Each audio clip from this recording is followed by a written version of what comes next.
I'm going to say some things on this broadcast that might cause some people in my audience to raise their defenses, partially because we got to face it, we're all propagandized to some extent. We're all believing some kind of lie. We've all, to some measure or another, on some level, embroiled ourselves in the cult of personality, and we're willing to defend people that we don't know just because we think we know them, or we think we know what their ideology is, or the principles they stand for. And therefore we kind of think, hey, I kind of identify with this person. If somebody says something against them, I'm going to be in their corner. I advise against that. That is the cult of personality. You need to stand on one thing. You need to stand on your virtue. You need to have principles. You need to have a moral compass dialed in that's not going to go haywire under some kind of magnetic meddling of psychological operations. And that's another thing. Before we talk about Candace Owens here, we talk about psychological operations a lot on this channel. And one of the most dangerous, effective aspects of a psychological operation campaign is that it exploits pre-existing cultural vulnerabilities like fears, taboos, sacred beliefs. Those are the targets of a psychological operations operator, because their target, the person, their mind, already holds these vulnerabilities, these fears, these taboos, these sacred beliefs. An example of that is in 525 BC, during the Battle of Pelusium, the Persian king Cambyses knew that the Egyptians had a sacred vulnerability. They worshipped cats. They had a cat goddess named Bastet. So the Persian army had their soldiers paint cats on their shields and carry cats in front of them during an all-out assault, knowing the Egyptians wouldn't dare harm their sacred animal. The Persian army acted on this little bit of knowledge that the cats were sacred to the Egyptians, and they wouldn't dare injure them for fear of punishment and a bad afterlife. Because the Persians took full advantage of this sacred vulnerability, the Egyptians, who were unable to fight, were routed, leading to their defeat and a devastating loss of 50,000 men. The Persian army only lost about 7,000 men. As a result, the Persian army pursued the Egyptians to Memphis, where the city fell after a siege. The new pharaoh Psamtik III surrendered and was captured, and Egypt became a province of the Persian Empire. That psychological operation worked because it took advantage of and exploited a cultural vulnerability, a sacred religious vulnerability. It works on fears, it works on taboos, it works on a lot of things rolling around in the psyche of a human being. So the bottom line to the effectiveness of any good psychological operation is that it bypasses rational defenses and it triggers instinctive panic or surrender. And once distrust or dread takes root, no counter message easily erases it. So if I say something like Candace Owens, Nick Fuentes, Tucker Carlson, Brandon Tatum, Donald Trump, Joe Biden can't be trusted, automatically defenses go up. And if those defenses go up, there's a high likelihood that a psychological operation is working in your mind, because the only thing you need to depend on is your virtue, the principles by which you walk, and the moral compass that keeps you on that path. When your virtue goes out the window and you have no moral compass, all bets are off. So I got something to say about Candace Owens here, but I want you to give me a fair hearing, because she's got some good things to say about Erika Kirk, and I have some criticisms about what Candace Owens says about Erika Kirk. Let's take a look at this. Some of the things that I agree with, some of the things I don't agree with. Check this out. Okay, so I want to address this. So many people have been writing into us, sending us emails, people that are paying in super chats, asking me to address Erika Kirk. And I guess my question back would be, what is there for me to address? She hasn't sat down for a long interview. All we have seen from Erika has been the speech at the memorial event for Charlie Kirk. I see the innuendo that is online. That's not all we saw. 2 days after Charlie Kirk's death, whatever you may think about that, she stood right next to Charlie's chair and gave that very, very strange speech, which a lot of people said were absent of true emotions and true tears. So that's another thing. But she just sat down and entertained an interview with Jesse Waters from Faux News. That's a big red flag to me. I'm interested in investigating who killed Charlie Kirk. And the people that I have been reserving my ire for, my smoke for, my investigation for are the people that are blatantly lying. Okay, people that are just lying about Charlie Kirk. That was my reason for going after Alex Clark. She lied about the Catholic thing. That was my reason for going after Andrew Colvett, Mikey McCoy. Anybody that's told a lie, Rob McCoy, blood all over him, you got my attention. What lie has Erika told that I'm supposed to be focused on? Okay, like, has she said something about, did she come out and say, Charlie never had an issue with Israel in the end? He loved Israel to his dying breath. Does she really have to say that to come out against the things she says? You don't necessarily have to come out against Erika Kirk if she's your friend. You know, there's certain ways that you would handle this. If Candace Owens was my friend and we had this trust between us, you can bet I would be telling Candace Owens in private and maybe in public, depending on how she handles this, the fact that she was a cheerleader for the GOP from 2018 to 2022 and a little bit beyond. That in spite of the fact that Donald Trump sat down to put his signature on a $6.2 trillion power and wealth transfer, the biggest that the world has ever seen, started Operation Warp Speed. The fact that he didn't keep his promise and put Hillary Clinton in prison, fire Birx or Fauci, instituted red flag gun confiscation laws, was bailed out by the Zio International Banking Cartel and the Rothschilds family. In spite of all that, Candace Owens still didn't wake up. Best friend of Israel and all that. And being a public figure, if in the private conversations she didn't come around to the things that are clearly obvious, the exponential increase in the national debt, the devaluation of the dollar, this stealing of the wealth of Americans to give it to billionaires like Gates and Bezos and Elon Musk. There's just this whole plethora of things that told you that Donald Trump is in the same bed as Barack Obama, as Joe Biden, as Kamala Harris. This is the second verse, same as the first. It's a dog and pony show. Then you would have to take it public because truth matters. Truth is treason in the empire of lies. And Candace is always talking about how she hates lies and she loves and clings to the truth. And she's going to speak the truth no matter what. Well, you would have to do that. You would have to go to your friend, if Candace was my friend, or my sister. I would have to say, Candace, these are just truths. These are just facts. And you continue to promote these political, parasitic, narcissistic charlatans. And I got to call you out now because you're basically making things worse for Americans. I would call you out just like I call out Brian Tyler Cohen or Adam Mockler or Midas Touch or any of those charlatans on the left. So you got to understand, truth matters. Truth is treason in the empire of lies. Truth is the first casualty in any war, and we are in an incessant information war, period. So let's go ahead and continue with this. And another thing, Andrew Colvett and Mikey McCoy, they got a boss. It's a new boss. It's the same as the old boss. The old boss was Charlie Kirk. They got a new boss. It's Erika Kirk. And the buck stops with her.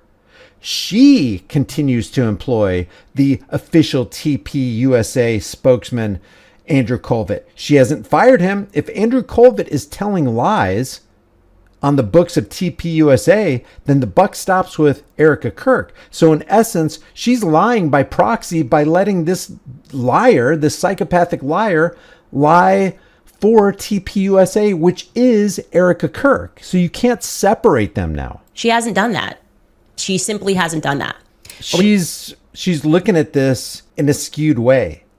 She's not seeing that Erika Kirk hasn't done this. What Erika Kirk has done and is doing is she's continuing to promote the FBI's official Charlie Kirk story that Tyler Robinson disassembled a rifle, hopped on the roof, assembled the rifle, took the shot, took the rifle apart. The tool that he took the rifle apart with, he left on the roof, got off the roof, somehow put the rifle back together without a tool, wrapped it in a towel, threw it into the forest, and he's the lone gunman. So Erika Kirk is supporting and promoting to this day the lone gunman theory of the corrupt FBI. And are you going to tell me that Candace Owens can't see that? I don't believe that, because I don't believe Candace Owens is stupid. We have around the corner is a big interview that's going to be dropping this week. Erika Kirk sat down with Jesse Waters, and I can tell you, Charlie loved Jesse Waters. Jesse Waters gave us the most playtime on Fox News back in the beginning. That is a problem. That is a problem. Jesse Waters is a corporate prostitute for faux news. No different than Jakey the Snake Tapper is a corporate prostitute for leftist news at the Counterfeit News Network. This is a serious problem. These red flags should be going off. And if you're in the cult of personality for Candace Owens, I would suggest that you put your cup of Kool-Aid down. Like, that was the big show that we got to book. And so it's a good fit. It's a fitting program for her to go on to. If she was sitting down with like Bibi Netanyahu's entourage, I might have something to say. But everything that she has done she's been having conversations with people. She's sitting down with Rupert Murdoch's entourage. Come on, what's the difference between Rupert Murdoch and Bibi Netanyahu and Israel and the Zionists who control Rupert Murdoch? Who were actually friends with Charlie. Erika is also, I think, slated to join Megyn Kelly on tour. Don't quote me, but I'm pretty sure I saw that being teased. Charlie opened up to Megyn in the end. Megyn stood 10 toes down on telling the truth, which is why. You mean Megyn, I'm going to protect James Alefantis and Comet Pizza at all costs Kelly? You mean her? The one who continues to support this pedophilic administration that's hiding one of the biggest blackmail pedo billionaire crime rings America has ever seen? I deeply respect her for doing this, about the pressure that Charlie was under. And it was not easy for Megyn to do that, okay? She is still catching heat for the fact that she did that. So I feel like Erika is kind of sending a message here that she's not standing against the people that are telling the truth. I said early on, if Erika Kirk asks me to be quiet, I will be quiet. She didn't ask me to be quiet. So I don't know what I'm supposed to do. A show. So wait a second. If Erika asks you to be quiet, you're going to be quiet, even if you know what the truth is, and the truth will set people free. So is your devotion to Erika Kirk, TPUSA, Andrew Colvett, or is it to the truth and being a principled person and promoting and broadcasting the truth in the kingdom of lies? On whether I like her hair, her outfits, that doesn't feel right. And also keep in mind that is the mother of Charlie Kirk's children. I had a real relationship with Charlie Kirk, a real friendship with Charlie Kirk, and what is left of him in this world are his two small children. Wait a second, this doesn't make any sense. You don't have a problem going after other people who have kids, like Ben Shapiro. I don't know if Andrew Colvett and his wife have kids. I don't even know if he has a wife, but you don't have. What is that? What does them having kids have anything to do with you just telling the truth? Getting to the bottom of who killed Charlie Kirk. This all just sounds like propaganda splaining to me.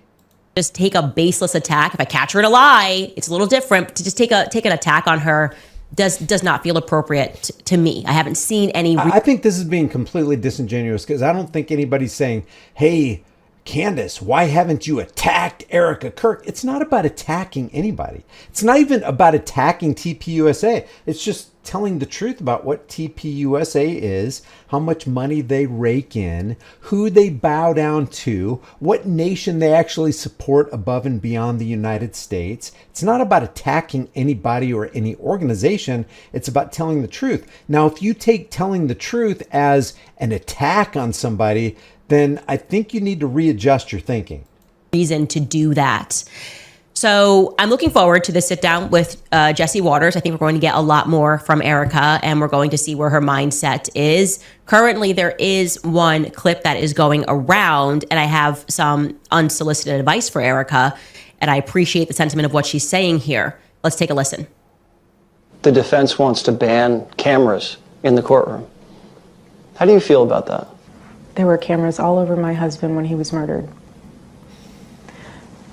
There have been cameras all over my friends and family mourning. There have been cameras all over me, analyzing my every move, analyzing my every smile, my every tear.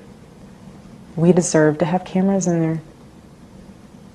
Why not be transparent? There's nothing to hide. I know there's not, because I've seen what the case is built on. Let everyone see what true evil is. This is something that could impact a generation and generations to come.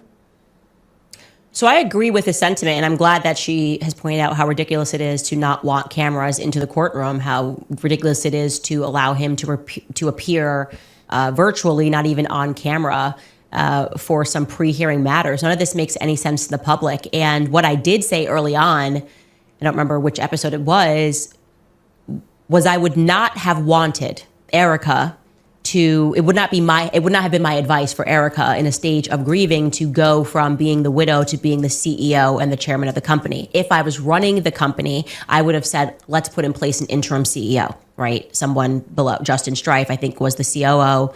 I would have put in an interim CEO and allowed people to figure things out.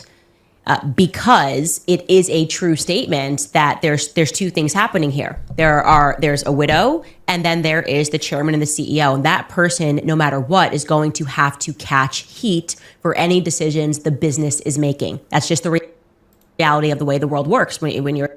That makes sense to me, but that's just strategy. That's just optics. There's no substance to that. That's just a corporate strategic business move that basically serves as a public relations veil to repel any kind of questions that might arise, like, your husband just died and you just took the reins of one of the biggest political money-making juggernauts on American soil. What's going on with that? So I kind of agree with this, but that's only strategic. That's only a facade. There's nothing substantive there. Your CEO and your boss, if a mistake is made, doesn't matter whether you did it, whether you said it, whether you tweeted it, it's going to come down on you. And she has assumed that role, okay? So criticisms pertaining to anything at Turning Point USA that are being directed at Erika are fair. Obviously, they are fair if they are directed about Turning Point USA and their actions. Okay, then how about this? The buck stops with the CEO, right? And she's already taken the reins. She's already assumed that position. So TPUSA's official belief, through Andrew Colvett and the doctor who supposedly worked on Charlie after he got shot, the current TPUSA position is that Charlie Kirk had a man of steel spine that stopped a .30-06 bullet. Do you believe that, Candace? Because that's the official TPUSA position, which means that's the official Erika Kirk position. But I know you don't believe that. I know that you're questioning that. So nobody's asking you to attack Erika Kirk, but we are saying, hey, if you really, really want an impartial and fair assessment of what's going on, and you are the truth teller that you say you are, then why wouldn't you call Erika Kirk to account, just like Mikey McCoy or Andrew Colvett or anybody in TPUSA? The second thing that I would say, and again, this is unsolicited advice, so she's free to throw it out, but in the entire issue and the energy right now is that people, irrespective of what's happening on paper, don't believe the story. They don't believe a story. And you are, and of course, this is only a snippet of the interview, so I'm sure more will be said here. But I'm getting that you have seen the case. You think it's a solid case. She thinks it's a solid case at least, and is saying, show everybody what you have so they can see true evil. Within her capacity of chairman and CEO of Turning Point USA, they could be more transparent about what happened that day. People don't like the stuff that they've seen about Mikey McCoy. They don't like what they've seen about Rob McCoy. They don't like the history of Rob and Mikey McCoy and their involvement here. They don't like the video of Terrell. They don't believe what time text messages were sent or when the phone calls took place. Rob McCoy is lying. In the areas that you can control the transparency, I think doing that would be beneficial to Turning Point USA, because I don't think Turning Point USA is going to survive if they continue down this path of, Tyler Boyer late night tweeting at donors as he did over the weekend. I think he directed his fire at John Mappin and Arena Mappin, called John Mappin a loser. I don't think that that's the correct messaging to come out of Turning Point USA. And there is something that my husband always says to me, and I don't know if he got it from somebody else, he probably did, but the expression is the market is always right. The market's always right. He says this about like trading and things of that nature, meaning irrespective of what your opinion is or what you think you know, the market is the market. So maybe the top execs at Cracker Barrel thought it was brilliant to change the marketing, and they brought in the highest paid advertisers to do that, and they thought it was sleek and it was amazing. The people revolted, and they said, we don't like this, we don't trust it. Put that old man back up there. We want to see the Cracker and the Barrel, or we're out. And guess what? The market was right. That's kind of the point of the expression. The market is always right. And the market right now is saying we don't believe a single thing that happened that day. We do not trust the donors at Turning Point USA. We've got no messaging about whether those donors were removed. We want Turning Point to hit hard. The people that are lying, why are we getting this dance around the Catholic topic, which again, did not come from Erika, okay? Did not come from Erika. And I would imagine there are a lot of people that are speaking in your ear. That's what it means to become to wake up one day and be the chairman and CEO of a major company. But okay, two things here. We see this a lot. We see this on the Democratic side, and we see this on the Republican side. And we see this in people who are kind of taking a little departure from the GOP. But it's this blame game. Like, Trump is the one who signed, for example, this is one example because she's doing this with Erika, Kirk, and TPUSA. She's trying to separate them. TPUSA is Erika Kirk. Erika Kirk is TPUSA. And people are making excuses for Erika Kirk and TPUSA just like they did Donald Trump and his administration. It's like, oh, it's not Donald Trump. Yeah, we know he's doing Operation Warp Speed. We know that he called himself the father of VAXX, but the real culprit here is Anthony Fauci. It's Donald Trump's administration. Yeah, Donald Trump fully intends to drain the swamp, but all the swamp monsters are speaking in his ears. Hey, is he the leader of the free world or is he not? Is he the commander-in-chief of the military-industrial complex or is he not? Does the buck stop with him or doesn't it? Because you keep, on the one side, you say the buck stops with him. On the other side, it says, well, if bad things happen, it had to be his administration. It wasn't Donald Trump because he's a man of integrity. It's the same thing with TPUSA. If their official view is that the official lone gunman story from the FBI is the correct story, well, Erika Kirk is saying that too. Because as the head of TPUSA, she could sit down, have a conference call or whatever and say, okay, I want to know what happened. First of all, where are the camera angles? We need to release that to the public ASAP. We need the camera that was to the left side of Charlie, the camera at the rear side. Let's put that up on our website. Let's make sure that we give people the opportunity to review this, investigate it themselves, because I don't trust the FBI because they have a history of being untrustworthy. No, you don't have any of that from the head of TP, the president. The CEO of TPUSA is Erika Kirk. Don't say, well, it must be the people within TPUSA. No, the buck stops with Erika Kirk. She is more responsible than anybody else. If she wanted those recordings to be released, they would be released.